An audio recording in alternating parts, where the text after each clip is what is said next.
Live from the Pathway Studios in Johnston proper. You are live from the Path.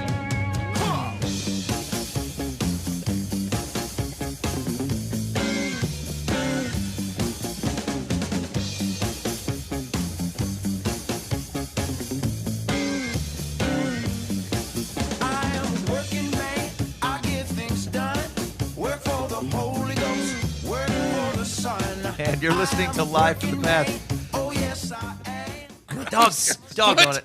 Why do you sneeze like a little kitten? I knew it. What was that? I knew I was going to sneeze. Were you laughing because you knew you were going to sneeze? No, I was trying to figure out what to do with it.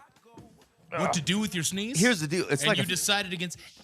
sneezes That's are like what you sound like when you sneeze. they're like a lit firecracker, man. There ain't nothing to be done with it. Yeah, I knew it as soon as about 10, 15 seconds into the opening music that I was going to sneeze. And I'm like, I can't do anything about it. I was trying to get it to happen faster so that it would happen before I had to start talking, and I couldn't force it. I know it seemed like I wanted to talk as much as we did about that, but I didn't. There's something about your face that says, tell me more about your sneeze. I do have an inviting face. All right, Ben, moving on. Okay, you're listening to Live from the Path. Mike, Okay. how do you sneeze? I don't. All right, fine. Okay, that's manly. I don't? Right. What? Okay, here's what we got going on the show. You never see John Wayne sneezing. No, that's true. He's got true grit. Not even once. Or Yul Brynner, for that matter. Yeah. Yul Brynner? Yeah. Who's that? He was the Pharaoh from the Ten Commandments movie. Also, the king and I. Achoo. King and I. Yeah, I got the joke. I got it. Oh, I didn't recognize the joke in there. Oh. Okay, here's what we got going on the show. First of all, let's take care of some. Let's get down to business. Marshall had a solicitation from the complaint line and says that his brother, as a police officer in Texas, ended up sharing coffee at the Sandra Bullock's house after some sort of domestic disturbance that I don't think was at her house. It was just Right, in it the was neighborhood. across the street, right? Yeah, What? yeah, With the Sandra Bullock? yeah. The Sandra Bullock. I mean, she's A-list celebrity. Does that beat biking with Billy Shatner? Yes. It's still brothers. It's not a direct connection. Right, agreed. But still. Like, a Bullock brother beats biking Shatner. with Bill Shatner is cool, but, like, sharing a coffee in the home of Sandra Bullock. The home, Ben. Yeah. Yeah. That's not running into Sandra Bullock out in the wild and going, hello, Mrs. Bullock. I know this is probably something you get a lot, but I'm a fan. Yeah. This is like, hey, would you like to come and, like, sit at my table with me? She and probably enjoy made the coffee. You're drinking coffee made by Sandra Bullock. Did Yeah. Shatner make any type of beverage or food? No, yeah, No, that's probably true. just a water bottle. Yeah. You got to use her wares. Like a Star Bar or something. Yeah. Yeah. I think that's the topper. Yeah, I What- think that wins. What if Bill Shatner had allowed Dan's brother to ride his bike? No. I mean, it Borrow would the be bike for a little. closer Now, hold to the on. What Sandra if- Bullock story, but I don't if- think it'd beat it. If Willie Shatner brought that bike from home and didn't just get it for the ride, because I don't think he probably brought his personal rig. I think he borrowed a bike. Oh, that would have been cooler. Yeah. Like he had, Yeah, like this is the personal bike of Billy Shatner. Bill's, and I know Bill's that for sure. throne. Especially He if you shows were- up, he's like, you might think this is a rental, but nope. Yeah. Yeah. All mine. Yeah, I think the Sandra Bullock story wins for sure. Okay, Yeah, so far, agreed. Marshall, you're the winner, and I may follow up. I think we should give you something, and so we're trying to Yeah. figure out what to hand out. We lost our hat supplier. But we won't like sign a shirt for you because that would lower its value. Do we Yeah. have a mug? Like a Live from the Path mug that Yeah, would we fit could- the I bet we coffee can get one. story? We could do that. Oh, Okay. yeah, that's even better. Okay. Okay, we're going to talk. We're going to talk, Marshall. Thank you for listening to the program. It made our week, and I'm glad you were so far the winner of the world's best celebrity story. Yeah. Yeah. Okay. All right. Here's what's going on the show this evening. One, I want to talk about: is this wrong? Now, I know this sounds like "Is This Love?" the game. Is this love? No, it's not. That's wrong to do. Okay. That was a good example of something that shouldn't have been done. Ah, got it. Okay. So, the question is there anything where, like, as a man who follows Jesus, you think to yourself, I believe this thing or feel this way or have this attitude towards something, and, like, is that wrong? Like, you feel like it might be a borderline problem. Yeah. Okay? I And got so, a couple of them. yeah. I got a couple of submissions then. Okay, Mike's got a couple. Boova, you been churning one? I've been trying to, but I keep forgetting it. Okay, I'm gonna give you. I'm gonna drop one just so you guys understand. So you know what the tense of it is. I don't really think I don't spend too much time, nor do I think it's all that important knowing how horrendous the crucifixion was of Jesus. Like, as in, like, the visceral details or the Yeah. pain or... Yeah, I just don't. I think we I don't want to say overcook them, but like we spend a lot of time we talking push about that narrative a stuff. lot. Yeah, and like I just don't know how important it is. Like, to he me. wasn't just killed. He was killed in this heinous manner. We've got the word excruciating from it, stuff like that. Yeah, and so we'll talk about why I think that. That's my first submission. So we can talk about that. But like that's an example as a pastor of the Lord's service. I look at all the details that a lot of people often talk about in the crucifixion. I go, Okay. okay, is that wrong? That's going to be the question. Yeah. Okay. Also, there was an article in the Christian Post, and the question is, what is the one question you should ask at any church? Like every church owes you an answer? Yeah. Is this the premise? Yeah. Like if you're trying to decide whether you're going to go there. Oh, okay. Got it. And this is, of all the questions that you could ask, this is the one. This is the one you got to ask. Okay. Okay, so we'll hit that one up. Also, I'm pretty sure I disagree. I'm going to disagree ahead of time. Why What do are you- your potlucks like? No. Oh. No, that could be it. Okay. You know, could be. here's the weird part. I don't like twice baked potatoes. And it's because I think they're gross, but I figured that the only time I've ever had them is at church potlucks. And there's no way that they're making them wrong. Like, that has to be the best place to get a twice baked potato. doesn't it? Oh, actually, here's the consideration. If you're getting a twice baked potato at a church potluck, they didn't bake it. They didn't cook it twice that day. They had cooked it once, like 4 or 5 days ago. It's possible. Did yeah. not use them all. It's leftovers, is what it is. What You're about getting- what about scallop potatoes? Same. I don't like scallop potatoes either. No. What? I'm against I that. love potatoes, all forms of potatoes, except for Except twice for- baked and scalloped. What do you have? Never mind. We don't need to get into Scalloped is just how you cut it, right? That's it. Well, scalloping is the way that you cut it and cooking it in like a cheesy, creamy sauce. Yeah, how can that be bad? I don't understand what you don't like about it. But it is bad. Is it because there's no like crispy texture to it at all? It's just straight, Yeah, like cooked but not mashed It's potatoes. like eating a limp handshake. That's what it feels It's like. like eating a limp Yeah, handshake. like Yeah. right. You licked the hand of a 95-year-old man with no strength. Yeah, they gave you the cold fish, and then all of a sudden you're trying to eat it. What's wrong with the two of you? That's What is wrong with the I two think of you? that's right. Okay. So anyway, put the thought on it. Like, one You question. ever shake a hand of an older gentleman? Yes. And then you hold on to it a little bit longer. You're like, I'm looking to see if there's pulse here, right? Like their hands are so cold that you're like, I'm not 100% certain. He might have died in your arms tonight. It must have been something you said. I'm always afraid. I'm not a stern handshaker. Like some of these guys are trying to demonstrate how much testosterone they got, giving me the handshake. Like, hey, buddy. In fact, there was a pastor. I'm gonna say acquaintance I ran into like 6 or 7 weeks ago, and not only did he bring up, I had like a hole in my jeans. He's like, hey man, like nice hole in your pants. I'm like, how manly is that? The first thing you noticed was a hole in my drawers. Yeah. Gross. But secondly, this guy shakes a hand like the more manly of us, like the American Gladiator. He's the guy who wins the mountain. Turbo. Yeah. If he's going to squeeze my hand Wolf to death. is coming for you. I'm like, dude, like strength, like power in a man is strength under control, not unrestrained strength to show how much you can squeeze a man.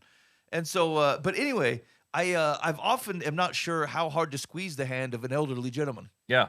because you don't want to cold fish him. To Mike's point, Yeah. it makes him feel like less of a feller. Yeah. He got cold fished. You got to give him a stern. Let me ask you two fellas. Is this actually something that you're thinking about when you're going to shake someone's hand? Yeah. Yes. Yeah, What? yeah. You don't just shake the hand? No. I shake a lot of hands though. Think of how many old fellas you've abused. I think it's a I don't come in for a power grip. I think Like, it's that's a not actually my move. it's a skill, not a talent. I think the more often you do it, the more you just find the sweet zone. It's like driving without knowing what the speed limit is. Yeah. Like you automatically just kind of get there after Right. you've been driving a while. A lot of houses, I bet this is 25 to 35. We'll stay in there. And you don't even think about it. Your foot just kind of Right. muscle memories back to where it belongs. Yeah. I think handshaking's the same way. You just got to do it a lot. In fact, if you are wondering to yourself, how can I become get out of my amateur status as a handshaker? You just need to do more of it. Shake hands with the person running the register at the grocery store. Shake hands with all kinds of people. Every time the Amazon guy shows up at your place, give him a shake. Yeah. Hey, buddy, appreciate that package. Why don't you lay 5 on me? Yeah. Yeah. Don't do any of that. Let's exchange palm sweat. We're close. I'm gonna counter all that and don't do any of that. Okay. How did you get good at it? I don't know if I'm good or bad at it. I just shake hands. Like there's no thought process that goes into my mind as I'm shaking somebody's hand. Okay, I want you to think about that advice Buva just gave, and he's probably not even good. Yeah, he grabs the wrist and then just shakes your whole arm. Yeah, I go for the full forearm check like I'm a Viking. And I'm like, did you know the historical accuracy of this is that I'm checking for a dagger that might be underneath your bracer? Actually, I don't know about people that they go in, this is more apt in church circles, but like they'll shake your hand and then they'll put their other hand on your shoulder. Like, yeah, that's weird. Like a presidential power move. Yeah, I don't know about that. I don't like hate it or anything, but I don't understand what to do once it's happened. I mean, that's the same move you would do if you were going to knee a man in the funny bits. Yeah, that's true. You're squaring him up. If you're about to give him the roadhouse, you would totally square him up that way. Okay, Dalton, you walk in, you shake his hand, put your other hand on his shoulder, and then knee him in the gibblies. Yeah, that's wrong. I didn't say I did. I'm just saying that's why I'm wary of it. It feels like the same thing a man would do, or if he's going to kidnap you. Either way, that's untrustworthy. I feel like anytime I've ever done the second hand, it's been to try and comfort the person. Yeah, but that's the thing. It's a power comfort move. You're basically saying between you and I am the more comforting person, and you're forcing your comfort on me, which I don't even want. Okay, I am again, uncomfortable with your comfort. Is this something y'all think about That's if somebody aggressive. puts their hand on your shoulder? Oh yeah, Yeah. I don't think I think about that. yeah. I was talking about this actually with one of our kids in youth group about you specifically. Like some people have a thing where they're like. They go up to meet somebody and they're worried, like, well, they get them real nervous because they're like, what if they don't like me, or what if I don't like them, what if we don't vibe together, or whatever. I said, Buva that doesn't cross his mind. Like he just rolls up to people and he doesn't think, I wonder what they'll think of me, right? He just goes up and just like that's it. It doesn't like it's not part of the process. Yeah. I said it's definitely part of my process. I wonder what they think of me, what I'm going to say, what my opening line should be, like how are we going to shake hands if that's what if they want a fist bump? Will I awkwardly change to it? And like all these things run through my head because I'm socially awkward. And like some people are just not wired that way. They just walk up and they're like, they have a confidence about the way that, even if they're not actually confident people, but when they go meet other people, they're not like super concerned about it. And some people just very much are. That's crazy to me because like I think you are the more socially cool guy than I am in most situations. No. Yeah. I'm super worried about all that stuff all the time. Yeah. Yeah, me too. Okay, interesting. Yeah, no, I don't have that thought, but I generally don't have a lot of confidence in myself, whereas you two are the exact opposite. Like you guys think I think you guys have a better feel for yourselves internally, at least, than I would say. And I don't think you guys are that socially awkward. No, yeah, I would say in general, I don't find a compelling reason to be disappointed or wary of myself, but I am wary of other people. Oh, interesting. Okay. Yeah, you should have seen, like, for example, my wife wasn't feeling well this week. And so I said, okay, and the kids had a dentist appointment. So I'm going to take the kids to the dentist appointment. Yeah. I'm like, it's no problem, right? Well, I take the kids out there, and then they go in there, and they do their cleaning, and then they get seen by the dentist person. And the dentist person says, hey, we need to talk to you. Come back. And I'm like, oh, no, this is going to be horrible. Oh, boy. And they're sitting there, they're explaining these things. They're like, your kids, something or other, blah, blah, blah. They need to do this. And I'm like, I'm going to be real honest with you. I'm going to stop you right there.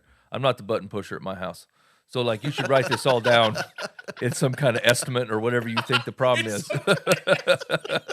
But, like, all the things you're saying. What do we need for the body? Not only do I will not be enforcing, I don't even know half the products you're talking about. And, frankly, like, it seems like you should be yelling at the kid. I don't know why you're telling me, right? Like, if they're not brushing or flossing right, like, why are you talking to me? You should just be like, hey, look, you're not flossing right. Child, you're like 14 or 15 years old. You're responsible. But she's telling me like I'm supposed to do something about it. I'm like, I don't know. I can talk to him in the car and be like, look, you embarrassed all of us at the dentist, right? We all got yelled at. Not only did you get embarrassed, like did you get talking to, but then I had to come in and get a talking to. Oh, yeah. And I didn't deserve any of this. Things I need to be prepared for as I try and become a dad. I reference that to the children most of the time. I said, you better clean up the place over there. You're going to get us both in trouble. Yeah.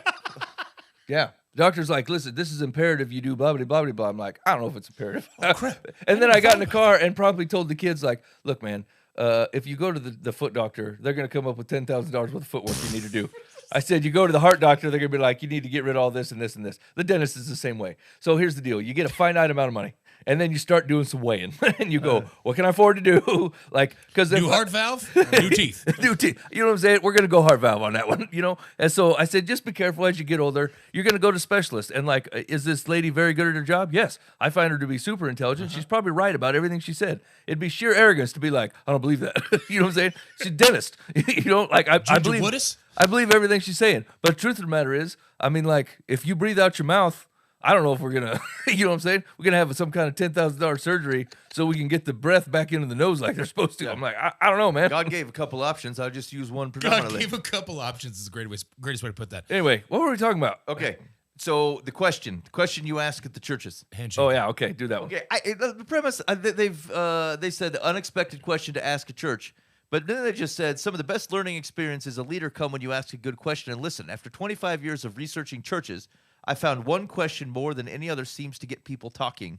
And the question is, what gets your church most excited?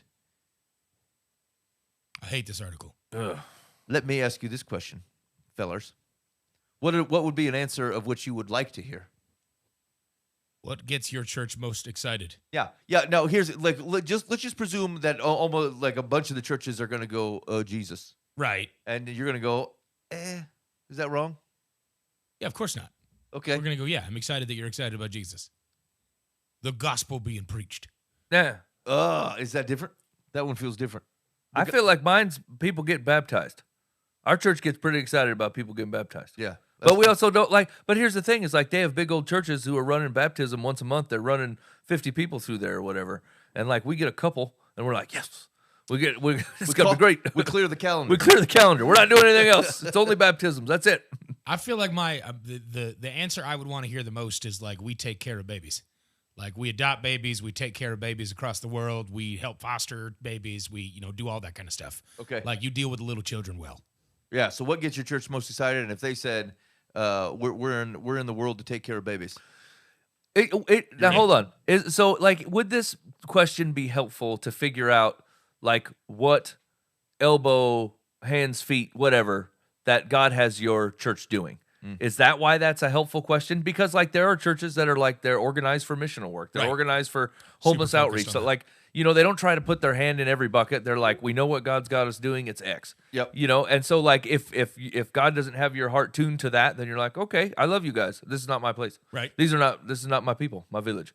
And Yeah, so is that why that question's a really good question? Because let's just assume all the other boxes are ticked, right? Yeah. They are preaching faithfully Yep. out of the Bible. They love Jesus and they hold Scripture in high regard, and they love the world. They love the from people, milk to meat.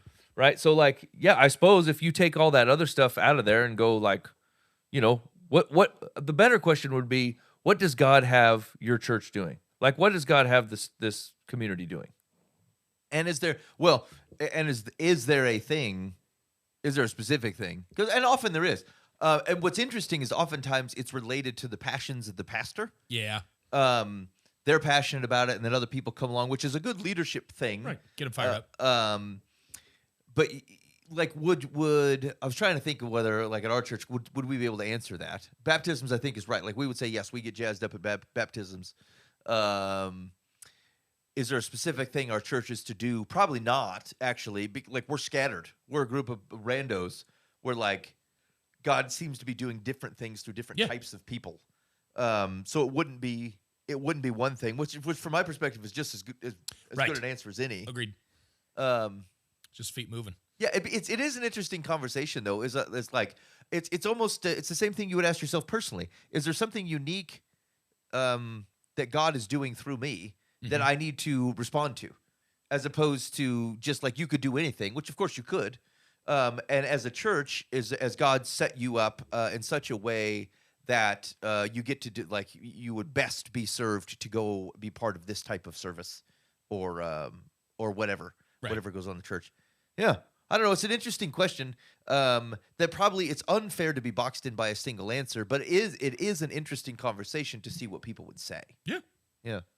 Are there any answers if somebody said it to you, you'd go, thank you very much, but I'm going to be heading down the road. Church attendance. Yeah, I What think gets if you they were most like, excited when what if they said when new people are here? That's a different thing than when all of our when we see more and more people showing up.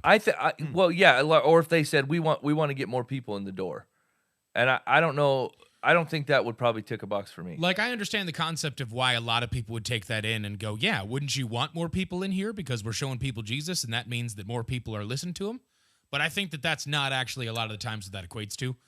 It turns into a numbers game. Okay, and it just doesn't seem that runs in line with what I've heard. So as a parlay maybe into the question thing, like, is it wrong to think that like if like God will send people, like the thought is like you don't have to actively try to gain people in your church congregation, God will send them. Is that wrong to think? No, I don't think it's wrong to think, but it also is probably not a complete thought. Like, so I think God will send them, but like, I generally think that God is not sending people into situations of which are not beneficial for them. Right. Right. And so some of it does depend not on necessarily your evangelism, but on your obedience and faithfulness. And it doesn't mean God will not send them somewhere else, Right. or otherwise handle with them differently. Right. But like, I do think that it's a faithfulness to God is attractional.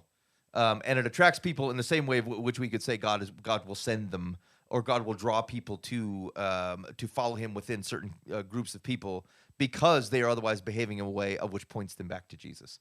And so it's not that your behavior doesn't matter. It's just that your psychologizing, your salesmanship, your marketing budgets, that kind of stuff I'm less concerned about than I would be about your faithfulness to Jesus and its expression in your everyday life. Right. Because then I do believe God will send the people. Yeah, because what we're saying is like because God tends to use humanity to do good things in his world. Yeah. Right? Like your behavior does matter, your actions do matter. Yes. But like when we're talking about selling it as if it's a thing, that's probably less important. I would put that on of no importance. Like I would rather print out no pamphlets, no Facebook announcements, nothing, and just go, God will send people based on our faithfulness to the good news and the way we live our lives, and just watch that play out. Yeah, I think the risk. It's not that's some of that stuff it can work, but it depends what you mean by work. Yeah. And the thing is that like if through some other non kind of relational means you pulled in, let's say 100 people next month, how many of those people are actually going to stay at the church and are interested in a relationship with Jesus, or otherwise just wanted to meet people in the community or whatever they were compelled to come to do? Right. And there's a use of your time and resources for 90 people who aren't going to stay, and maybe 10 do, and maybe 10 is still great, but like, is it possible God would otherwise have just handled the way that those 10 interact with churches through no budget or whatever? I don't know. Here's the thing: is that like you would never be able to try it in isolation. The same way you can't test communism or pure capitalism. Like we're not in a situation where you could actually see it all the way through to be able to say, and can God do whatever he wants with even a poorly worded pamphlet? Well, of course he can. It's the problem with all Christian behavior is that like, well, it works, didn't it? Like it worked, didn't it? And like, I don't know. Like, of course God can work through whatever fallible offering you have, but like, how much of it reflects a human initiative and inertia, and how much of it reflects just faithfulness to God and letting him handle the ends? Yeah, it's not like as soon as the Ethiopian eunuch thing happened that they were out, trolling the forests, hoping to find another broke down dude. Right. Maybe we could talk to this guy. Actually, I was running through my mind from earlier is if I think about the Book of Acts, how many of those were they being super intentional about any of these behaviors? Like, the people getting flagged down on the road. They were teaching in a house. Mm-hmm. They were talking at the temple like they normally would. Yeah. They're on their way to the gate to the temple, and they see the dude at the gate. Like they're all just like normal. None of these are like set up events per se. They're just places where they normally do things, hang out. Now, just like Jesus was willing to set up shop and teach in the temple, like that is it is an event. Like if you if a current pastor just decided to set up shop at a college, like it would be a similar type of thing. But yeah, there isn't any like, hey, we set up an event, right? And people came or didn't came. They just did the thing, or they heard another event was going on, and Paul goes, hey, I'd like to speak at that. I wonder if they'll let me talk to him. Yeah, I think they just showed up where people were. Yeah, they went about their daily lives and then interacted. Like they didn't back away from interacting in society as it happened. No. And so I don't know. Like it seems like a very like we have to be super. I in my mind I don't do those things naturally. I don't interact in outside stuff very naturally. I have to be intentional about doing it, and so all of it feels like a put on to me. Versus, but not like an event type of thing, but just a hey, would I walk into some event where someone was talking about worshiping some other god? Would I feel it natural to walk in there and go, hey, can I offer Yahweh into the conversation? I have a thought. That would feel, or even Paul talking about in the Garden of the Gods, like talking about all the Greek religions and stuff. Like again, I think it takes a certain type of dude to be able to be part of that kind of thing. But in general, I don't know. It's like would it work if we just stopped doing all of it and just did the following Jesus part and did like no marketing, no events, no nothing? Would it work? Yeah. I don't know. Interesting. So we're going to say it's not wrong. It's not wrong. It's not wrong. I think it's not wrong, and it takes all kinds.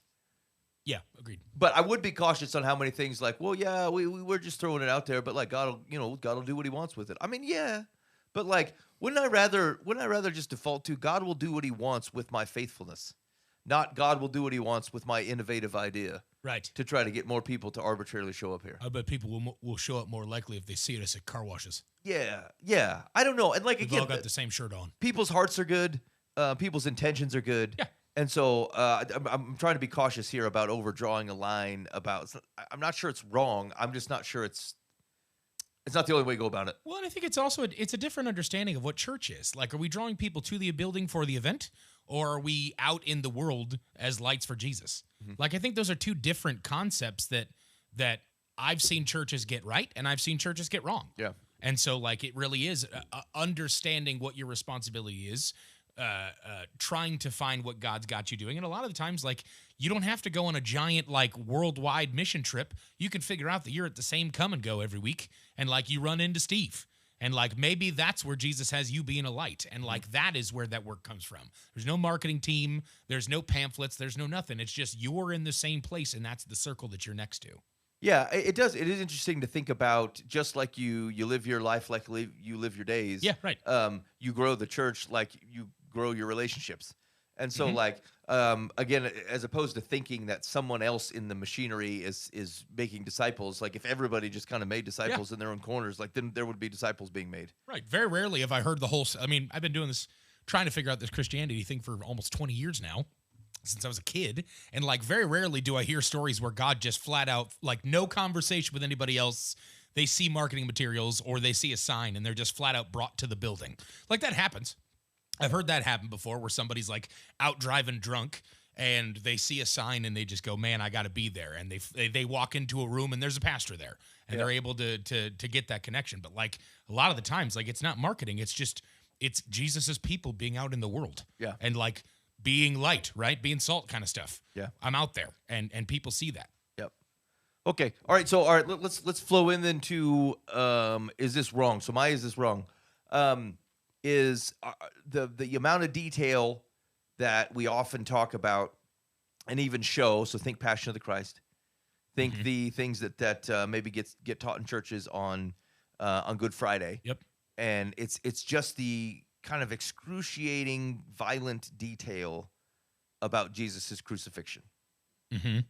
And so my caution, I suppose, is that, like, it's not that I don't understand it, and I think that there is some relevance to it. Like, I get it, but oftentimes what we're trying to do is go, like, do you realize how much He suffered and died for you? Right? It's but what it pits is, like, the earthly suffering that He took on your behalf, that like you totally belong to you, I guess. Although, I mean, you weren't a rebel against the Roman government or the current Jews. There's plenty of people who died who didn't die that way. There's also plenty of people who died who did die that way who weren't Jesus. Right. And interestingly enough, the Bible does not go into very much detail about it. So, like, there is detail that we have.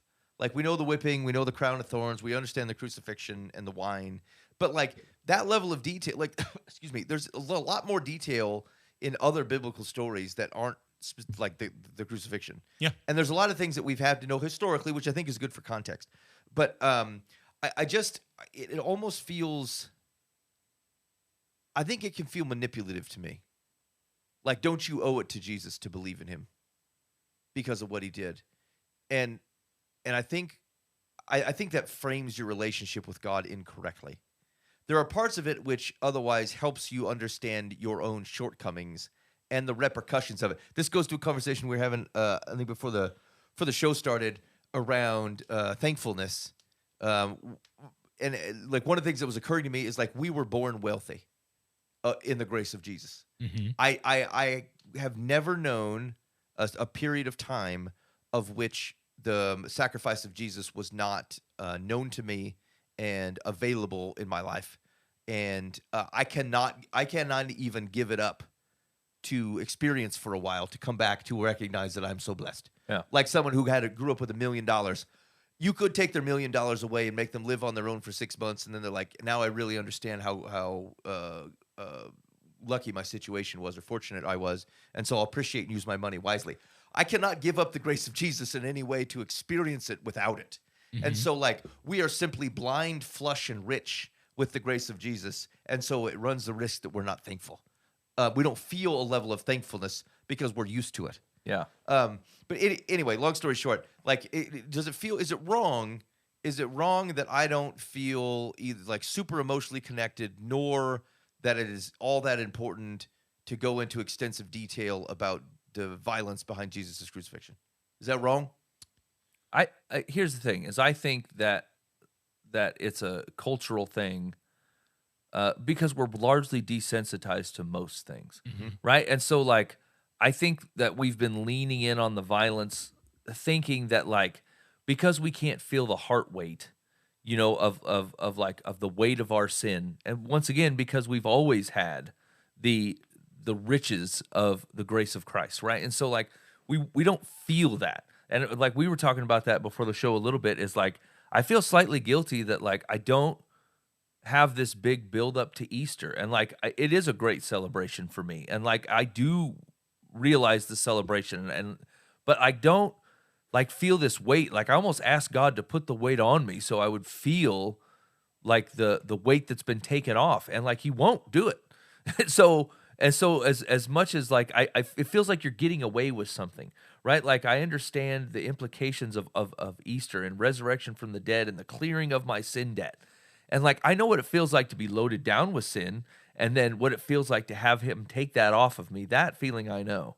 But like as we approach Easter, of the one defining moment that we use to point all to the cross and go, this is what makes this. You know, like that big weight doesn't show up. And so I think we've been pressing in as a culture into the violence part, thinking like maybe we can feel it this way. You shock it out of you. Maybe you can Right. realize Into how you. bad this actually was. Because like the thing that is the most appalling about all of that is that, and like this works for me, and maybe it won't seed any ground for you, but like I just keep thinking about Jesus coming down into an ant farm where the ants rebel against him for trying to show them how to build tunnels and move the food. You know what I'm saying? Like he makes himself the creator of the ant farm, like creates them, like shrinks down and goes, they're struggling. I'm gonna help them figure this out, only to have them completely turn on you and kill you for trying to show them how the ant farm was designed. Yeah. You know, and like I find that like that I can sit in and go, that's like outrageous It's and appalling. Yeah. And like it's just so ridiculous, and like it paints human sin so correctly, you know. And the fact that that he died and defeated death, like that's the big bell ringer, not how he got there. Now granted, how he got there was rough, but like he was rough anyway. Like his own creation Right. is turning on Yep. him in complete blindness. That was his heartbreak. Like with where he approached it with nothing but generosity and like attempt for freedom and clarity, and to watch your own creation like with vitriol, like just mow you down, hate everything you say, slander you, say everything you say is a lie, like just that is appalling, you know. And so, but like we just don't feel that well, you know. So I think that we've centered in on the violence, going, well, there's a cat of nine tails involved, it's got razors on it. Right. You know, and so we're like, can you just feel that? Can you feel that? But here's the thing: is like our culture is past that too, right? Like we have, like if you find people 25 years ago, there's a good 75% of the population. If you said you get in a fist fight in high school, they're like, yeah, I've been in one. You know, at least one of them. That is not the same numbers anymore. We're not a conflict society anymore, and so like that doesn't. I don't think that rings the bell either. So Yeah. now it's almost gratuitous, you know. Yeah. Okay. All right. Buva, did you have a? Is this wrong? No, I don't think so. I think that I would echo a lot of the things you guys are saying. Is ultimately, we have made a drama out of like the gore of the sacrifice, but like if I just find out that the lamb was sacrificed, like that should be powerful enough that it took on things that it didn't need to, and it was pure and it was unblemished and all those things. Like that has power in and of itself, not to know, and I don't need to know how the lamb was slaughtered. Like just to know that a perfect being and a sinless and blameless thing took on all sin, all blame, all of that for us is a powerful message and doesn't need to be backed up by visceral things. Yeah. And I think, Mike, you touched on this a little bit, is the murderous intent and the gore of the moment was not the most powerful thing or the biggest offense against Yahweh. Like that, Yahweh had been offended for thousands of years by this point in time by this same peoples. Like he knew what he was going to have to do all the way back into Genesis. Like you've got the situation with him and Abraham. Like he knew he was going to have to be the one to take on the consequences of this covenant that he knew his people were going to break. And like his, I think I've heard of the concept of God's heart being called like his gift house, like the house that he gives beautiful things from and stuff like that. Like that had been broken by his people for years because the gifts that he had been given had been trampled upon. And like the blessings that he'd give them had been stomped upon. And the people that he put forth, his prophets, and all these different things that he did for his people and delivered them from so many things, they had been perverting that and spitting at him for forever. And so, like, to take in the whole span of that story up to that point, that's more impactful to me than is the nature of the murder that was placed upon Jesus. Okay. All right. Well, okay, Mike. Did we hit your example then? No. What's yours? Is this wrong? That's what you. I have a couple. Okay. Yeah. Let's hit with one. So wait, your answer was I think we're saying no. It's not wrong to No. think that like we might be over cranking on the physical violence part. Yeah. I think so. Okay. Mine's going to be completely one-sided because these are things that I would like to do. Appreciate Okay. the honesty of that. So my question is this wrong? Like, can I love and follow Jesus all of my days, maintain a slight potty mouth, and continue chewing tobacco? So here, I can play on both sides of this coin, right? Because like this is not foreign to me, right? Like if someone came up to me with the same question, I would say, like, you have the same freedom in having the potty mouth as you do in not having it. So if it causes someone to stumble or look at the gospel differently, why would you keep it? There's not really a good reason to keep it, Right. you know? And as far as let's just put it in the line of like smoking, drinking, chewing tobacco, let's say occasional casino visiting or whatever. Like we're gonna call them the almost the comical vices, right? Like the one if they want to set an example, they're like gambling. Does the Bible even say not to gamble? No, I don't think so. I think it comes from money. I feel like I mean- I've believed this for a long time, but now that I'm thinking about it, because I've had this conversation before. I was never able to find anything because I was like confronted by someone that it was sin. while you were at the casino? No, just somebody found out that I'd gone to the casino before and it really irked them. Oh. And like they were like, gambling is a problem. Like that's Hey, absolutely against God. And it's Do like, a quick Google on it. Ask if does the Bible have gambling as a sin? Yeah. Because I can't think of anything. I'm trying to think if I can think of any of Yahweh's people that would draw straws I mean, I think or cast lots. I think 70-30 meat from the Walmart is also a gamble. There's So all maybe- kinds of like Yeah. you driving. That's a gamble. There's other people out on the road, you know. So okay, Boova's gonna look this up. Okay, yeah. So yeah, as far as the chewing tobacco thing goes, or smoking or drinking, gambling, whatever. So once again, I think if it owns you, the answer is yeah. Jesus died to offer you freedom, and that includes freedom from even a thing that appears good. Yeah. Right. As soon as the thing turns into a slavery and it owns you and is chaining you, then like it's not a freedom anymore. Yeah. And so like if I was gonna self-diagnose, I would go, look, does the thing own you? And I'd say some days, yeah, probably, and then some days, no. I just like it. There's like my soda drinking or something, you know. Yeah, yeah. Right. And so can you, because I've seen people do this is the reason I'm asking, right? Like I've seen people who like they have this thing or this habit or whatever, and like the grace of God in their eyes is not in their lives because they screwed up and bought 6 Cokes today. Yeah. Or, you know, or whatever they did. You know what I'm saying? 6 Cokes or a pack of smokes or whatever they do, you know what I'm saying? And so my question is it wrong to think that you can keep, as the world would define it, as an unhealthy habit for all your days? And is God, like, is it implicit that God is trying to free you from that?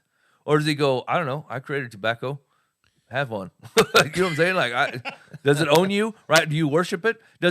Are you running to it during stress, or are you running to it as your peace? Then that's problem, right? Are you trying to get joy from it? Because it doesn't offer that. But like, God also knows that like chicken is delicious. And you know what I'm saying? And like a nice warm meal is a comfort that he put into this world that you don't worship, but you sure want. So was more wine at the wedding. So is more wine at the Right. wedding. Yeah, yeah. So I think that a lot of these things get bucketed under your body as a temple, and so, you know, are you treating it like you would treat the temple? Oddly enough, the reference tends to be people thinking about, do we keep the church itself clean? Like, what do we mean the body? The temple was dirty. Like, I don't know what to tell you. There were like hundreds of thousands of people there during the Passover feast, and like It was a It particularly was like the cleanly fair. society. It's like the Iowa State Fair after Right. one night. Lots of animals. there's birds crapping everywhere. Right, Like, yeah. this is not a clean place. I mean, Yeah, the Holy right. of Holies for sure. But like, God dwells among you, and like he's offended by the Twinkie. I think is the perception. I think it's wrong. I think it's a wrong way to look at it. I think you got the right things. Does it own you? Right. Is it stealing things from you? Like your health. Yeah. Like, you know, you could put those things in the bucket. You could, but like you could also like your health. Remember, like everyone will tell you that some of the context of the New Testament story of the prodigal son is that the elderly man, or not the elderly man, that dad doesn't run. It's crazy that he runs. Do you remember that? Yeah. Okay. I mean, that's cultural. The man never runs. You know what I'm Right. saying? He does not exercise. He gets old enough, and his children who can work the land, and he does not do a bunch of physical labor. It's dishonorable for him to be doing a bunch of stuff like that. And so like he also could probably live longer if he continued to do physical labor, if he jogged a few miles every other day, if he didn't have a Mediterranean diet primarily focused on olives and like all kinds of things. There always is a potential imbalance. But think about it this way.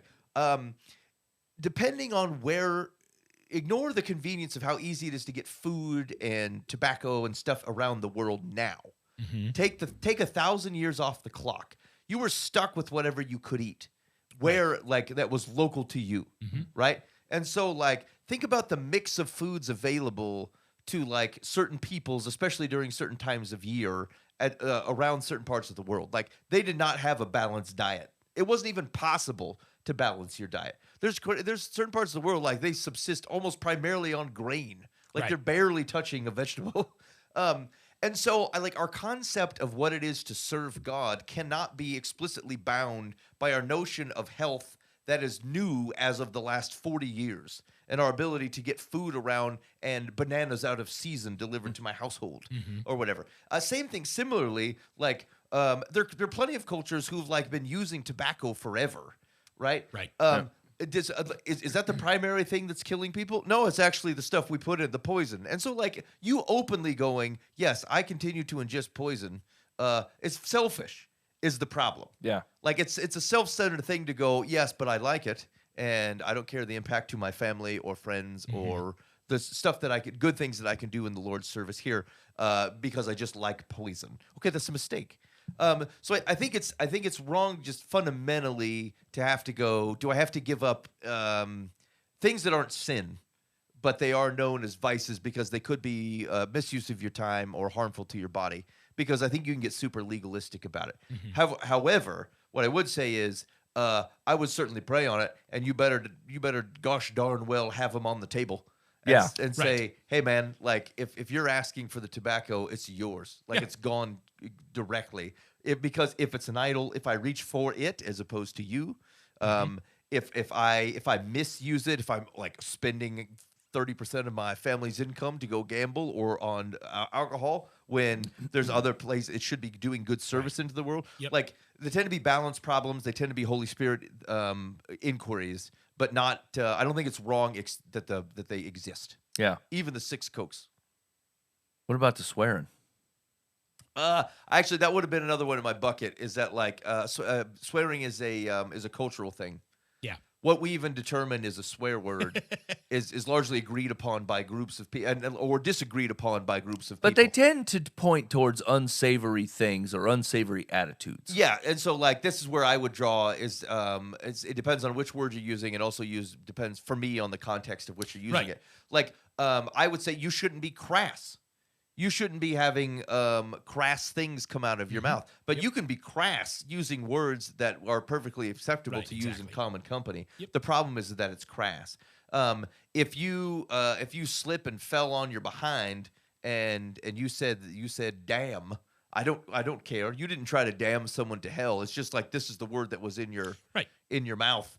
And you used it when you fell down. And so, like, I don't care. That stuff doesn't bother me. Even you get to the lower level swears, I'm like, I don't care. But if you use them for, like, a lot of those, which you may use kind of casually, but not in its right context, it's less of a problem to me than if you're using, almost all swear words point to something crass. And if you're using in those terms, then yeah, I think you have a problem, and you shouldn't be speaking crassly like that. Even if you're not speaking crassly, but you're using those words, do you have any problem with using them in front of people that it would like? Going back to the stumbling block conversation, sure, yep. Like that, and that's one of the things that I wanted to call out too is like if coarse language, even without crass thoughts or intent, if it's going to be a problem for someone and they can't see Jesus or the gospel move because you're using those words, put them on the table and they're gone. They're gone. Like, yeah, they don't control power here, and you can clean up your act. Like, it's fine. And like around you guys, I would say words that I wouldn't say around somebody that like I'm trying to show Jesus and they have no idea what's happening and like don't have a basis of understanding that like I'm like, hey, I'm just using these words because it's part of my vernacular. Like it's just, but it's not meant to be rude. It's not meant to be mean against anybody. I'm not saying them in anger. Not being crass with my thought process. Yeah. It's a filler word for me, and it's what I do. Nor is it hypocritical. Just like I don't find it hypocritical for you to like, if you enjoy alcohol and can use it responsibly, but choose not to use it in front of people who can't handle it. You're not being a hypocrite. No. Or two-faced. You're being intentional yes, about how and not the being context, a stumbling block. yes, about stuff that otherwise might impact them. So yeah, I would say like sounds put together are not inherently coarse. Right. But I think you should watch context, and I think you should probably but like the meanings of some of these words, like they're straight up coarse, and you shouldn't use them. Yeah, agreed. I've had more, like this is a fact too. I've had more meaningful conversations about who God is, like outside smoking with somebody. You know what I'm saying? Like that's just where the conversation smoke shack mentality. And like there's a thing about going out there and not smoking, and hanging out at the smoke shack that's kind of lame. Like you're, no one wants to talk to you. No one wants to talk to the non-smoker at the smoke shack. You know what I'm saying? Mm-hmm. And like I have the same vices. I'm not much of a consistent smoker anymore. That's how I got on the chew. But like, and no one wants to go out to the chew shack. So like that's kind of unfortunate. But like it was always a thing that like I always heard people like beating themselves up over this thing. I'm like, you know what? I've always approached it where is it wrong? Like, is this just lazy? Where I'm like, look, I just need you to meet Jesus, right? And then like when you hear his voice, he'll tell you, right? Like I don't have to go after your particular sin or be like, well, here's what you're doing is wrong. Now, if you're asking, I'll tell you, how God feels about things, but like when you meet him, right? He'll start worming in on this. He'll start taking away stuff you thought was solid. And then he'll start pointing at other things that you're like, this has got to go. And he's like, I don't care about that. You're making too big of a deal out of this. Right. Yeah, and not to like prescribe a particularly low bar, but I want you to take in this example. The Lord talks to Noah, and he says, hey, I need you to build a boat. And he does it. And he floods the earth. And the only man and his family are on this boat 40 days, 40 nights. He's seen the Lord, obviously, keep his word, do powerful things. What's the first thing he does when he gets off the boat? Plants a vineyard. Naked. And then he does what? Gets Drinks drunk. And then drunk. he gets drunk. Yeah. Yeah. Now, interestingly enough, the story doesn't focus on whether that Noah got drunk. The problem is what happened to him after he had Right. gotten It's drunk. shame with his sons. Right. It's the son's problem. It's the son's sin. You notice it says grandkids that are cursed. It's that line of people, not Noah specifically. Should he have gotten drunk? No, but they don't really belabor the point. The problem is like what it exposed you to. Right, exactly. Because he had It's the gotten drunk. repercussions of that. Yes. And so like it's a weakness. So again, like I'm cautious on I don't anything that otherwise doesn't put my mind in its right shape. Yeah. Lest I mistreat someone, lest I lower my defenses against something that otherwise might be a temptation to me. Like that's I would stay away from all that stuff for those particular reasons. But again, I just don't think it's not hyper focusing on the fact that Noah got drunk.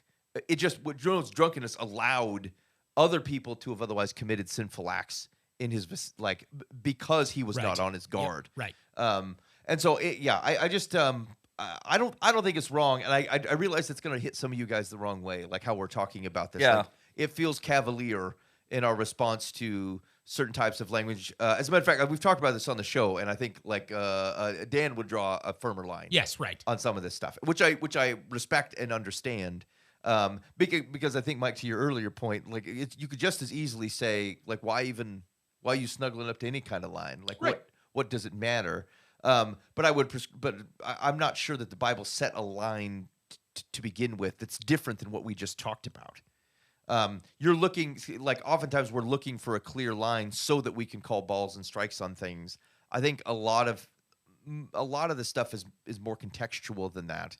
Again, even think of the scenarios of which just cultural backgrounds. And like here's the other thing I'll say about it. The Holy Spirit will root it out. Yeah. If he wants it gone, he'll want it gone. People who faithfully follow Jesus and are listening and open to the Spirit working in their lives, he will root some things out. I was okay with, I know we've used this example before, like I was okay with downloading music from Napster until I wasn't. Yeah. And now it's distasteful to me. And now I won't do it. Even if there was legitimate reason that you could go online and do file sharing and get some music or something, like I think it feels like stealing to me. Same thing with sharing digital copies of books or stuff like that, where like the intention isn't that you should be able to have this in multiple places to listen to. I don't share. I'm against sharing Netflix accounts and stuff like that. Yeah. That's stealing to me. And like I feel very strongly about it. Not like I'm not an advocate, I guess, but like I feel very strongly about that. And then I could really care less if you use the A word, as long as you weren't using it in a coarse manner. Like that doesn't hit me at all as a particular problem. And I would, if the password sharing hadn't hit me, I probably would be like, oh well, I mean, save them a few bucks. What do I care? Well, Netflix doesn't need it. Yeah. But I don't. I like I've been very strongly convicted of something like that, and have not about some of the ways we're talking about language. So. Okay, we're saying tally forth, my good friend. And like once again, I think all this is vetted out through personal Bible reading, praying, allowing your community to speak into it, right? Like, because like everyone has been on the other side of this, where like people can't get through a sentence without dropping the F-bomb, and you're like, this is just flat out distracting, or like they drink for drunkenness, or they spend all their money, or like they put themselves in an early grave because they just wanted to smoke 2 packs a day, right? Like there is consequences if you follow this thing out, but like at some point you're worshiping these things, right? Yeah, like they are your idols, right? If your only coping mechanism is a chemical substance, and then you've replaced the Lord Jesus with something else, you know? Yeah. And so like you got to be careful, because addicts are a thing, including me, right? Like I can come up with all kinds of ways why I should keep doing the thing I'm doing. You know, it makes perfect sense to me. Like you tell me if my body's a temple, and I'm like, well, you find me a guy that locally sources his water and gets all the fluoride out of it before he drinks it, and then maybe we'll talk about temple. I don't care how many miles you ran today, Mr. Fluoride. You know what I'm saying? Yeah. And so like if sin will defend itself in a very ugly way. Yeah. And so like if you can look at yourself honestly and go, this is the sin defending itself. This is not me like defending good things, good and right things, you know. Yeah. But like I could just as easily have an addiction to orange juice where I just can't get enough of it, and like the world will accept that. They don't even care. And Jesus looks down and goes, "That don't look like freedom.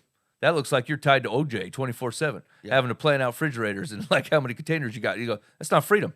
So I want to free you from that, even if the world goes, "I don't care how much orange juice you drink." Yeah.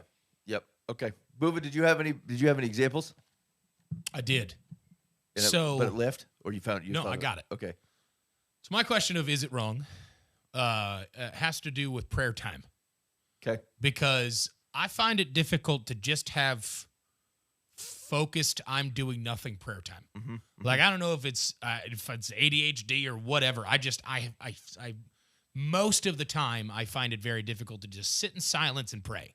Now I can do it. There are plenty of times I have done it, but it's definitely not my go-to. I'll throw on some music, or I will go for a drive, or I will start doing a thing. Like I'll start doing chores while I'm praying. And I think that, like, not that it's holier to get stuff done while I'm praying, but it just allows me to, like, let my hands be busy doing dishes while my mind's focused on prayer. Is it wrong that that's my default? That, like, I have difficulty getting, like, knees on the ground and, like, head to the floor praying? And like, that very hyper-focused, this is reverence to Yahweh, stuff like that. Like, am I wrong for not really being able to do that naturally? No, I don't think it's wrong to not be able to do it naturally. I do think it's I think it's a skill, not a talent. I think it takes effort and practice to be able to do that. Yeah. I have the same problem. I don't know how many times I've tried to do this where, like, I'm going to get better at praying, and, like, my mind, it feels like I'm putting on a show, to be honest with you. Yeah, totally. It feels like this does feel like play acting, like I'm hypocriting myself, because I'm like, I know I should do this. I believe that it's important and valuable. I'm going to listen to God. And, like, I don't even know how. I'm listening right now. I don't expect God to say anything right now. I'm not demanding that he do anything. Am I just offering an hour of silence to him? Does he want it? Does he even care? Right. Like, is this for me? Is this for me to feel holy? Or am I? Is this actually doing something? Because I also wouldn't think that God's not going to go, well, I got something that's super important to tell you as your dad, and but you didn't spend 4 hours worth of silence this week. You kept talking, so I didn't talk. So you can't have it. Like, I don't think that's true either. But I do find something I think it is very valuable to be able to spend that kind of time. It is holy, it is purposeful, it is set apart. But I very much struggle with setting it apart. In ways to focus. Like, my mind rarely focuses on anything for an extended amount of time.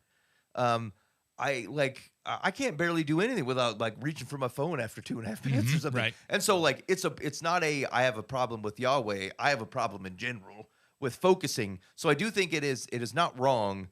But I also it goes to a conversation I was having with some high school kids. We were talking about how they communicate and their inclinations of their personality. And, like, it is perfectly fine if your personality inclination is introverted, but it is not an excuse to otherwise be a jerk to people or not be aware of how people might be receiving the things that you're saying to them. And so, like, it's helpful to know your inclination, but it is not a prescription or an excuse to otherwise not change behavior. Yeah. And so I think I feel that's how I feel about my own ability to pray and focus. Is that, like, I am not easily inclined to introspection and focus time and getting something powerful out of it, but I also don't practice it, and I have to because I don't take things in that way. I also don't look at the sun and go, God is good, look at the sun today, where my wife totally does that. Yeah, I don't have difficulty with reverence. Like, I can totally see, like, holy ground kind of thing where I'm like, oh, this is a gigantic loving father that I'm going to respect and ascribe worth to in these moments. I just have difficulty being like, I'm going to be quiet for 20 minutes and just listen, or the whole, like, hey, I have to, like, be very intentional and focused in these moments. Admittedly, outside of a prayer room, it's almost impossible for me to do that. Like, prayer rooms get me because, like, I'll walk in, I'll turn on the boombox of the Casting Crown CD from 2006, right? Like, that's what I can do, no problems. And then I can stare at a wall and write down names and pray through all this different stuff. But, like, outside of that, I find it's so difficult for me to like wake up in the morning, open up my blinds, look at the sunrise, and go, this is the Lord's day, and then fall to my knees and pray about it. Yeah. Some people take the world in like that. You know what's odd is that Paul takes the world in like that. Yeah. For being a super analytical dude, he's an argumentative dude. Yep. He's like a very bold and brave man. He also looks and goes, the glory of the Lord is everywhere. Right. How could you deny his existence? Look at the masterpiece he painted for us this morning. And I don't take it in. I think that there's wisdom in both of the things that you're saying, but I think that there is an intentionality about it that you have to fight for. Do you know what I'm saying? And that it's probably worth fighting for. Like, not the sitting in silence for whatever, an hour, right? Like, I don't know that he necessarily is asking that out of you. He might be, but you'll know that. Right. But I think like it's the saying that like, I want this to be your rhythm for this time and not mine. Like he knows intentionality, like he knows the posture of your heart, right? Yeah. So like I'll default, like if I get in there and I'm going to sit down and I want to pray for a while, like I need help. And he knows that, right? Yeah. Like other people's words will inspire me, including scripture, and including like a devotional thing you're reading or a song you've listened to, right? But if you're using those things to pass the time so you can say, I made the hour, he's not fooled. Dang it. You know what I'm saying? Like if you're saying like, I can't do this without this, you're saying if your intentionality is, God, I'm coming to meet with you, and this is the way I'm doing it. And like one of the things I would recommend, that I'm not really good about this, but like I've watched it help a ton of people, is journaling. And the reason it's important and the reason it's helpful is because it slows everything down. It takes like your mind is running 80,000 miles a minute. But if you're forced to write down your prayers and write down the things that you would want to talk to him about, the whole thing takes a little bit longer. And you can't quite think as fast as you were, right? And you can't get distracted by the song so easy. And you can't get like, well, maybe I'll just read this thing in Philippians or whatever, and this will help. Like, it's okay to do that, right? But if you're speeding through Philippians and say, I'm going to pull down this whole book today, and you're like, I'm going to read these first 3 verses 3 times, and then I'm gonna pray about them. God, if there's something you want me to see on this thing, I'm gonna read this again, And then like I think it's skill, not talent, is right. Like it's not just a skill so God's booming voice can come to you. It's a skill to slow your life down, right? Like you're not trying to get through it. You're trying to be there. You're not trying for the party to get over. Right. You're trying to enjoy the party, And that's so like huge. and like I think it's hard. It's not easy because the rest of your life is not set up that way. In our culture, in our life, and everything is not set up that way. And so like the intentional part is like you leave your phone in another room. Yeah. And you don't get up to go check and see what time it is. You get up when you're done. Yeah. And maybe it's only 20 minutes and you're like, "Oh, well, I don't have to be at work quite yet. Maybe I'll have some toast." Whatever. Or you get up and you're like, "I'm 10 minutes late for work." But the point is that like you decided how you were going to run your day, not your day deciding you. And it's an intentional slowdown, and God doesn't have to be in the slow. He can just as easily be in the fast, right? But like if it's basically saying all these worldly things, they need to pause for a minute. They need to slow down for a minute so I can hear the shepherd's voice, because there's a lot of shepherds talking. That's a very interesting. 2 things hit me while you were talking through that. The first one was kind of that famous Socrates quote, "The unexamined life is not worth living." But like, you're right. If you don't stop and examine, like that is the thing of which breeds intentionality. You can't be intentional if you're constantly moving. Like intentionality requires some level of stop and focus and decision making as planning. to what am I intentionally going to do next based upon things that happen. I'm terrible at journaling. I've always been bad at it. Yeah. But like when I'm doing it, you're right. Like it creates an introspection that allows me to assess something. If you don't stop and examine and assess, you can't. You don't even know where to take from it. You're just passing time. Yeah, and that's interesting. And so I think that gets to the second thing. I forgot the second thing. I thought maybe I'd come up with it as I was talking, but I forgot what the second thing was. What were you going to say, Booba? Yeah, go ahead. Well, I just was going to say that like that was super powerful to hear, because when I'm in those moments where I want to be reverent and intentional about my time, I'm totally checking my clock. Like I'm 100% like, okay, am I done with this yet so that I can move on to the next thing? Rarely ever am I living in that moment going, Lord, this is your time. I am here with you and I'm off and you've given me the free will to choose not to give you time. I'm here giving you this time. And I want this to be about you. I want this to be focused on you. And I want this to be fulfilling for me to go out from a place where I did hear the shepherd's voice. Like my day is better because I'm guided to still waters by my shepherd. And I don't think I've ever been very good at doing that rather than just checking the box, going like, okay, I did that. Now I'm done. Move on to next task. I would like to take a step back, slow down and look at this and go, no, this is where I want my time spent. Not just because I want to look like the kind of person that spends this time, but I want to actually benefit from the time I've spent with my father. Yeah. Yeah, and even if I think the like the key, if you're interested in like trying something like that, and like you can't replace. It's just like with your marriage. It's just like with your other relationships. You can't replace time with people. You can't replace relationship, right? And your relationship with him is like it's celebrated with a lot of other people. But like the nitty gritty of it, like if you really want to hear his voice, if you're like, I don't ever hear from God, nothing ever comes and hits me, blah blah blah blah. Like, look. I'm going to just bet that you're not spending very much time with him at all, right? He's not a drive-through. And so like even when I said journaling, some of y'all would be like, okay, I'm going to type this up. That way I can go back and look at my journals and I can see stop that. You're going to handwrite it because it takes longer. It will slow you down. The point is not what you've written, not for you to go back and look at it later. It will be a beautiful gift when you've seen the work that God has done, that you get to go back and look at it. But like it will slow you down. The whole thing is to slow you down. Right now, like in your mind, you're like, my regular life, that's what I got to get back to. You should probably make sure that that's how you want to be living your life in the first place. Yeah. Is this giant, fast-paced, can't keep track of nothing, always hurried, never rested, full of anxiety, full of stress, and you're like, that's what you want to get back to? This writing things with a pen is that's the weight to you? It's causing you trouble? Right. I mean, that doesn't even make any sense. Yeah. And you know it. And you know it doesn't. Yeah. Hey, you're listening to Live from the Path. That we were just talking about things that, I don't know, was this wrong? Maybe you have an opinion on that and you want to share it with us. Get a hold of us on the Live from the Path.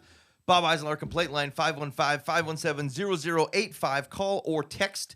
That's 515-517-0085. We'd love to hear either. Maybe you have an opinion on the things that we asked about, whether those were wrong or not, or maybe you have a question on your own, a situation you'd like us to opine upon. We'd love to be able to do that for you.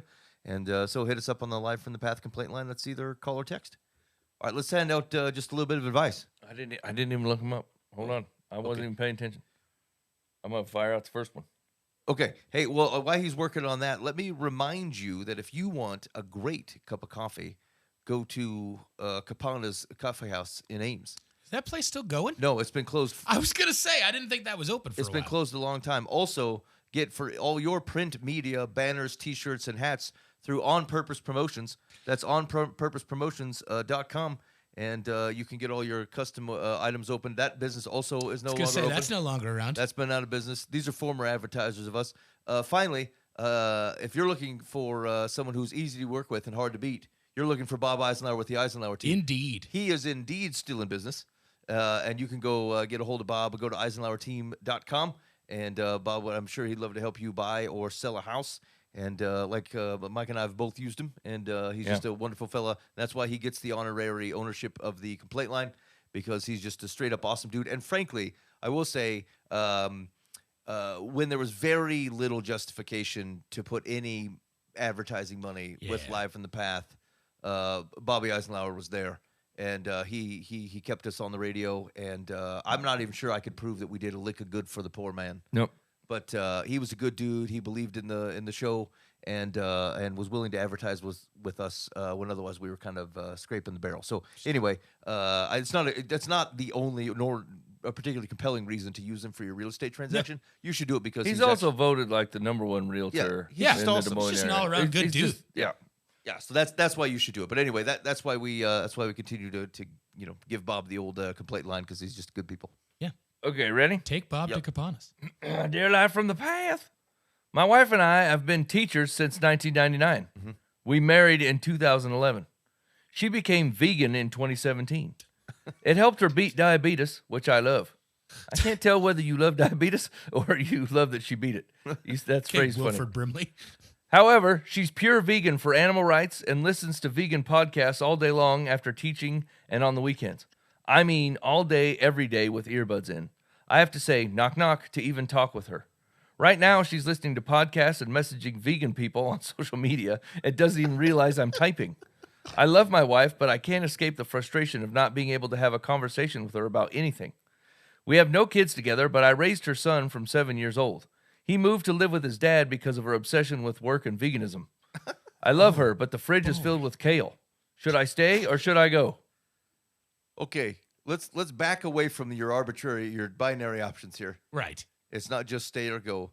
Not the Clash. So, like, reasonably, it doesn't matter whether it's veganism or exercise or Keanu Reeves or whatever. Yeah, right. Whatever the obsession is.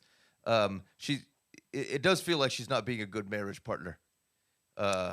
You can't be overly you can't be obsessive about things to the detriment of the relationship that you're supposed to be in. Like, you have to care about what somebody else is thinking, feeling, talking about, wants to discuss with you. And so I get, like, obviously this is important to her because it represents some sort of what she believes to be a positive change in her life. Mm-hmm. Yep. That's great. That's fantastic. However, there is a balance to it where, like, you're still in a marriage relationship, and the question is, did he say that he's, like, tried? Besides the fact that, like, she's hyper focused on this, like, we don't get a sense for, like, what he's tried to do to kind of shake her out, not shake her out of it, but, like, I don't know, remind her that he's still there. Yeah, no, it doesn't sound like there's been anything done there. I would also, rarely ever have I seen in practice a marriage that is this distant from one another be this one-sided.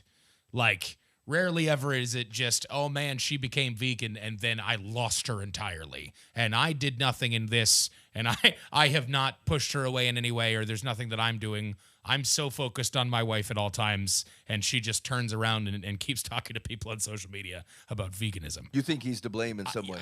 I don't think it's very likely at all that there's no fault on the other side of the aisle, if you will. Okay. And so I think that one of the things you can do is recognize that, yeah, like if you've lost your wife to veganism, only because that's the only thing she cares about, like animal rights, I can understand why all of those things are important to someone, especially if that led for you to be able to kind of beat diabetes. That's a big deal. I bet there's more to it, though. I'm wondering if you can take a step back, do some self-examination, perhaps go through some conversations before you felt like you completely lost your wife, and wonder if there was anything that you might have done to push her away. Or even not necessarily like you're nefariously pushing her away, or you've broken the marriage and it's all on you, but like this is a marriage. It works. It's a partnership. There's things that happen on both sides of this, and I think that maybe you might want to take a step back and see if there is anything. Because if you're the kind of person that you've found nothing you've done, either you really are in that very specific marriage where you've done nothing wrong and your wife just like fell in love with veganism and ran away. Yep. But more likely you don't take ownership for anything, and like she probably brought stuff up to you as you were doing them or tried to be open, maybe not in the most healthy way. Nobody's perfect, but like, and you just missed that entirely, and now all you see is a marriage that's non-existent. Yeah, it does feel like he's hyper focused on the veganism. Like, hey, she's messaging her vegan friends or her friend Karen. Like, what is it? Yeah, like, right, exactly. What does it matter whether Karen's vegan or not? And so, like, maybe her son left her because of her veganism. I mean, it's certainly possible. She could be obsessive. But, like, there's also a possibility that, like, she was a distant mother and, like, the father on the other side of that was giving that person more of what they needed. And the veganism was just, like, the spearhead of it. But that doesn't mean there's not more to the spear. Why does it matter that they were teachers in 1999? I don't know. We were teachers in 99. Detail. We were married 11 years later. And then my wife fell to veganism. I don't understand this. It makes the man sound not credible to me, right? When you include a bunch of extraneous details that don't add. Her favorite color is blue, and that reminds her of the vegan flag of joy. I think maybe he was trying to point out that, like, whatever this vegan thing is kicked in what did he say, 2017? Yeah. So, like, they were together they knew each other for 12 years. She seemed normal. They got married. She was nowhere for 5 more years, and then all of a out of sudden, nowhere, the veganism was taking over. she saw a documentary and it just took her on. Which is, I mean, like totally. Maybe she's become a fierce advocate, and that's fine. So actually, here would be like legitimate advice. Here's what I would say: is where can you jump in and agree with her? You don't have to become a vegan, but if she's for the rights of the Scandinavian wombat or something because it relates to her veganism, can you support that? You should. If you're having trouble redirecting her back towards the things that you care about, and you think this is taking up her whole mind, then go where she is and start there. See what you can join. Maybe cook a vegan meal now and again. Like figure out. Stop eating steak in her face. Explore it. Actually, I was at some kind of get together last week at this conference thing I was at, and they took us all out to this Brazilian steakhouse. People who were going to be. Yeah. And so like the gauchos where they bring the. Was it Fogo de Chao or Texas de It was Brazil? the Fogo de Chao. Okay, and so they're bringing all the stuff by, and there's this one dude who's like constantly going, "Nah, no, it's okay." He's a vegetarian. Like, I can't Wow. think of a worse situation. What a war zone. To go, yeah, right. Like somebody should have asked. Are there any Right. vegetarians? Maybe go. Listen, dude, we're not going to do something else, but like maybe you don't want to come Can I have some beans? because this gaucho deal. I mean, like, they probably said we're going to a steakhouse, and he showed up. He was cool about it. He's got his own picadillo that he's gonna hold the line for, and he's not like everyone changed for me. I'll just go with you. I'll that's find true. salad. He was cool about it. Yeah. So, but anyway, so like, first of all, it may get her attention. For you, don't ignore her and don't fight about it. Like, figure out where you can snuggle up to the stuff that she's doing, and then I think it is fine to like casually start bringing to her attention to go, hey, since we focused on the wombat here on Thursday, why don't we go out and do something? I want to go to the local AAA baseball team game, or can we go bowling or something? And like, if you can just get 3 or 4 kind of steady examples where she's like, you're in for her and she's not in for you, and then you need to have a more frank conversation about it. But like, the problem is you build a bunch of stuff up in your mind, Right. and the ledger tilts as you're trying to, like, where you believe your spouse has offended you. You're like, they're always like this. Always is and nevers are like rarely correct. And everything is amplified in your mind. And so just write a few things down so that when you can have a reasonable conversation and go, look, I'm struggling because it feels like you're not interested in anything that I care about. Is this true? They're gonna say no. They say, well, here's the situations we came up into, and like you just didn't want to go bowling, and you wouldn't go with me to here, and I tried to join you in your thing, and this is why I think this way. How would you respond to that? And like, they're going to it's always been, like we talked about before, it's always better when people self-identify. She's going to end up self-identifying that, yes, she has a problem. And either she's going to have to admit, I'm a psycho vegan and I don't care about our marriage, or something needs to change. But that's how I would approach it. Don't go after it fist after fist, man. Just join the wombats for a bit. Secular says, tap your wife on the shoulder and ask her to remove her earbuds. When she does, give her an earful. Oh, good one. Start a fight. Tell her you love her, but you need a partner who's willing to be more of a companion than she has become. Tell her you shouldn't have to ask permission to talk to her because of her obsession with her podcasts. If you want... Oh, no. Yeah, sorry. Nope. Did you lose it? Yeah, it left. It happens. Okay, It it's was going gone. to be a bunch of trash anyway. Yeah. Yeah, basically she's saying, listen, if you're going to have to tell her, and then give her the option to start straightening up, and then you should start keeping some non-vegan food in the house, and have her go to marriage counseling. If she doesn't, then we should have a different conversation. Listen here. Sometimes, Divorce her. like, the most abrasive path is rarely the right one. Like, the thing that happens with that, and I know why people take this path, is it makes you feel righteous. Yeah. Like, most people, when they're arguing with a close relation, whether it's spouse, boyfriend, girlfriend, parents, or whatever, like, their prime end is that they're heard. Here's the thing that I want to say. And oftentimes we use the most biting words because, like, you said the thing you wanted to say, and, like, you got it out. But, like, it's very self-centered to look at the ends of a conversation as the primary means of which you just want to get it out. You just want to relieve yourself of whatever weight you have by saying the thing that you want to say when you want to say it. There's no concern for the people around you for that. No concern for the permanence or health of the relationship. And so, like, I get that you're feeling rough, but do you want her to know that you're mad, or do you want to improve your marriage? If you want her to know that you're mad, then tap her on the shoulder, take out the headphones, and give her an earful. If you want to improve your marriage, join the Wombat Club for a while. Figure out, make her some vegan meals like we talked about. And then I want you to bring it to her attention because it's important. Like she doesn't just get to do what she wants. Like you want a healthy marriage and you need to have the conversation, but you're going to get her attention in a kind and thoughtful way. Yeah. Tap Agreed. her on the shoulder and give her an earful. That's friggin' stupid. Stupid advice. All right, ready? Last one. Dear Life from the Path. I recently received an evite to a surrogate baby shower. I was happy to attend. Each guest was asked to bring a box of diapers, our favorite children's book, and a donation to help cover the surrogate expenses. A written explanation of how expensive the surrogate process is was also included. Mm-hmm. In my opinion, when the couple started the surrogacy process, they were aware of how expensive it would be, and to ask the shower attendees to contribute to it is a little nervy. Was this proper etiquette? Just give $5 if you don't want to give a lot. Gosh. Well, here's the thing. The baby. What does she think the baby shower itself is?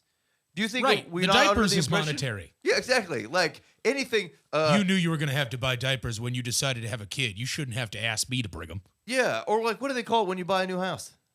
Is it a home? It's not It's a a home shower. Is it a home shower? House shower. No, it is not. It's called a hower. Home warming. House warming. Housewarming. Yes. House Home shower. That's I definitely knew not that right. wasn't right. Yeah, they call it a house shower. It's a hour. No one calls it a hour. That's ridiculous. It's a baby warming Right. party. What is housewarming except for like it's extra Christmas? It's like we could buy all this crap, but maybe you want to buy it for us. Wedding gifts, Same with baby wedding shower. Yeah, That's exactly. the thing. People get tooled up. Like, I've heard people get really offended that, like, I can't believe they're asking for this on their wedding registry. I'm like, did you just want to, like, the freedom to buy them whatever the heck you wanted? And then hopefully they liked it? Or, like, would you rather have them just say, here's what I want?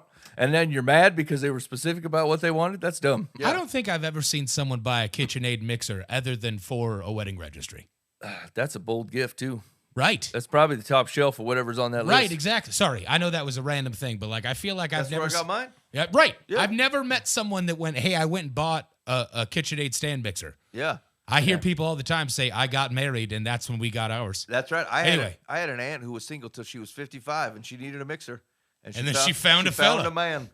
Yeah, no, I think that you're absolutely right. I don't think it is against etiquette to have this conversation or ask for that.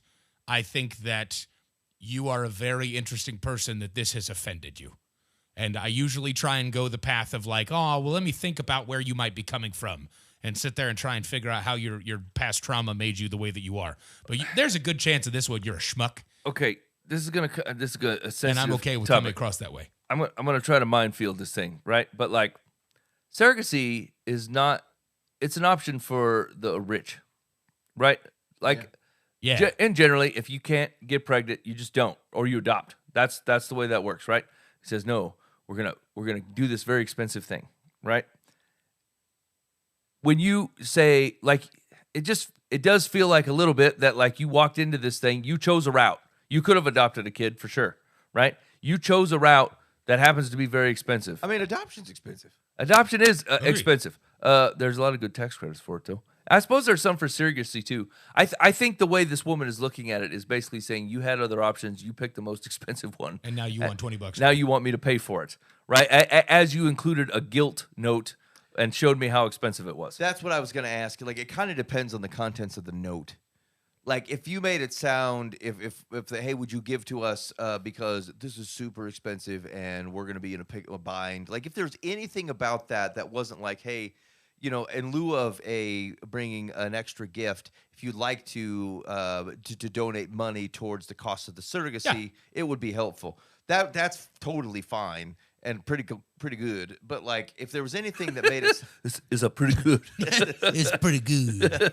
damn, I wanted to say something else, but I couldn't find It's it. totally fine and pretty good. Dang. That's a catchphrase of like a 1995 radio DJ. I was That's totally fine and pretty good. okay. What I had in my mind, 97.7 the bus. I was gonna say that was pretty righteous, but then like I thought it's That's not righteous. There's nothing righteous about this, and so I couldn't. It's just good. I couldn't find the word I wanted. Okay. Anyway, so like it's fine. It's fine. But like I wonder, the contents of the note might sway me. Not True, to. yeah. I mean, if you still don't have to give, and whatever. Not everybody's a good note writer. Maybe they communicate poorly. You know what I'm saying? I would Like, say that's the vast majority. Or people are not good note writers and communicate poorly. totally. That's why Dear Live from the Path exists. Yeah. So, either way, like, one of the things I would always tell my kids was like, if we're going to argue in our house, I want you to presume the best of what someone just said. Yeah. Like, I don't care what they actually said. I want you to think about it and go, what are they trying to say Right. if they were in their best mind Yep. right now? And then just presume it's that so that we don't, like, get people tied up on words and situations. And so they're looking at it and going, surrogacy's expensive, as opposed to, like, some knickknack you bought that you remember from your childhood. If you want to give us $30 to help us towards the cost, that's probably the right way to think about it. And you should probably just do both. Yeah, instead of 11 copies of Oh, the Places You'll Go, we got a little bit of money towards the surrogacy. Yeah.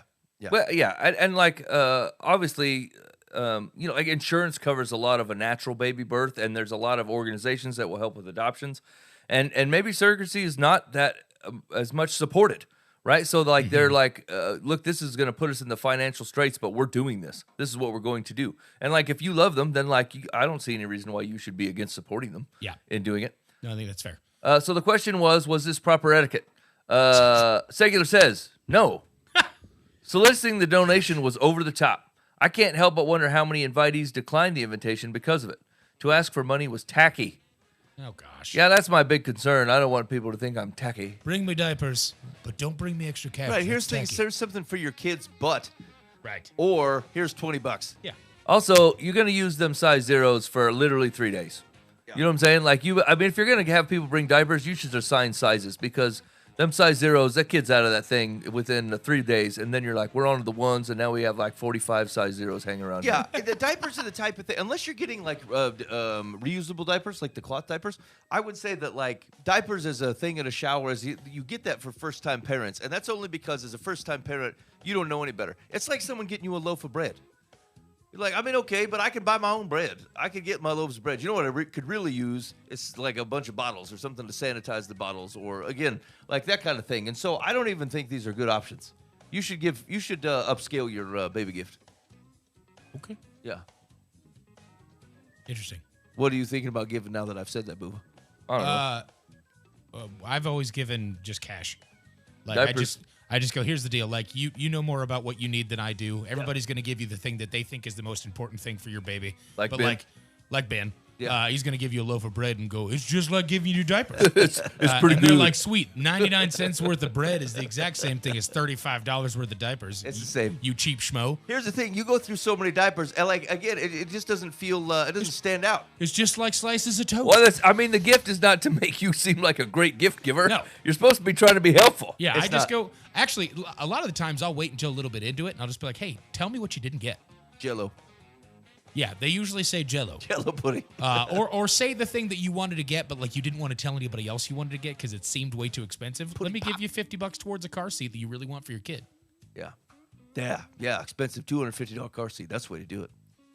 Yeah. Right, yeah. Like instead of giving you the thing that like, exactly, the size 0 diapers that you're going to be out of in 3 days, let me know what you wanted to get that you just don't have enough cash for. And let me know Here's the thing, though. First-time parents are like newly married couples. They're kind of hard to get along with. Yeah. Right? They have this expectation of how they're going to raise their kids. They're like, I got to have this $250 car seat. And you're like, my kids literally rode around on $25 death-defying seats, and they seem to be doing okay. Like, I think we should scale down the baby bag that we picked out. That's $300. Okay, You're yeah, like, that's true. It's outrageous. I'll give money towards an expensive car seat, admittedly, but like if it's like a hey, I got the baby Buongiorno or whatever it is, the baby Bjorn, that's $185, and we're gonna use it for the next 3 months, and then I'm gonna sell it on Facebook Marketplace for 2/3 of what you gave me of it. No. Yeah. Well, that means that you should have just picked it up for 2/3.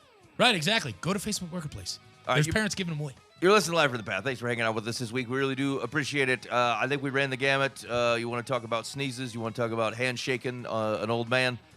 Things where you're like, I can't believe those fellas claim to follow Jesus and Scallop think it's potatoes. okay to do, I don't know, 5 or 10 different things that you think is probably wrong.